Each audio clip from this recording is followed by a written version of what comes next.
with us, the Senior VP Institutional Research Systematics Group, who's joining us now. Hi, Vishal. Thank you so much for joining us today. Vishal, right now the entire pharma index is reeling under pressure on the back of the 25% reciprocal tariff threat from Donald Trump. Now, US is the largest importer of Indian pharmaceutical products, and if you look at the kind of exposure that Indian companies have, almost 60% of generic volume that US imports comes from India.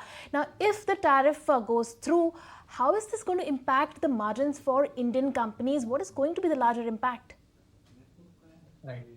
So I think as Varun pointed out, we are yet to figure out whether this tariff is going to be across all countries, whether it's going to be on a specific segment. We'll get to know the details. But if at all the tariffs are imposed and we see a 25% tariff, I'm not sure whether we'll see a negative impact on Indian companies. So what essentially will happen is Indian companies will continue to sell at the same price as they have been selling today. The tariffs will be on top of that. So the point here is the US doesn't have domestic manufacturing to accommodate demand to accommodate basically to replace the demand that's coming from India. So essentially they'll have to continue to buy from India at whatever prices, and the consumers will have to pay for the tariffs, incremental tariffs that Trump imposes.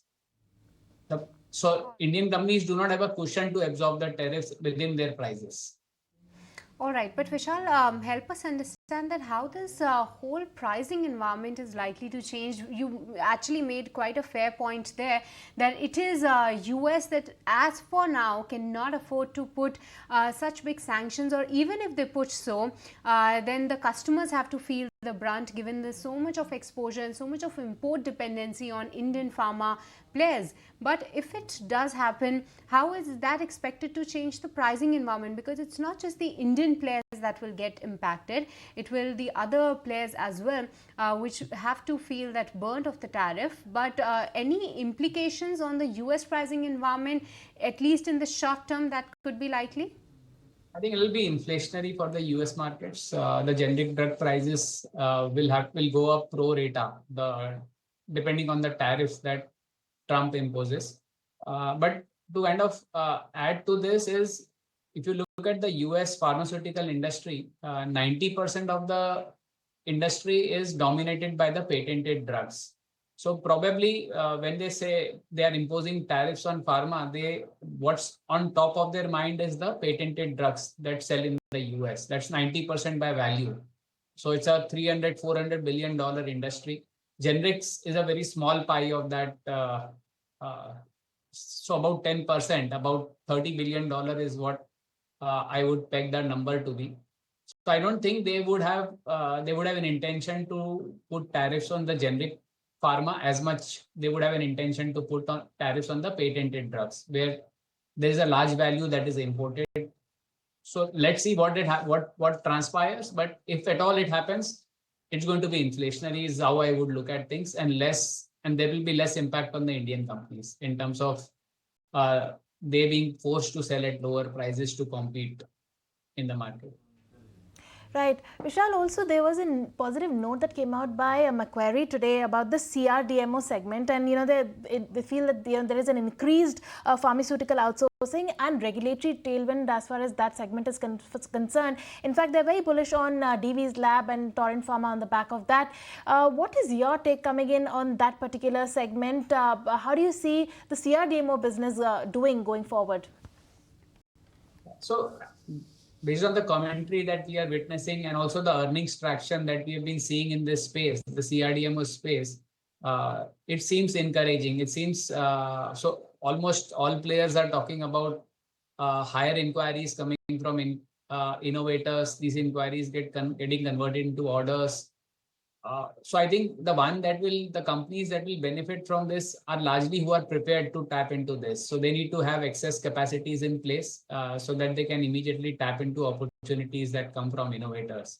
Part of it, I think, what's partly driving this opportunity for the CRDMO business is companies probably are diversifying away from China. and India is a logical alternative to China. So that's how things are, but we really don't know how sustainable this is because these tariffs may also impact the CRDMO companies.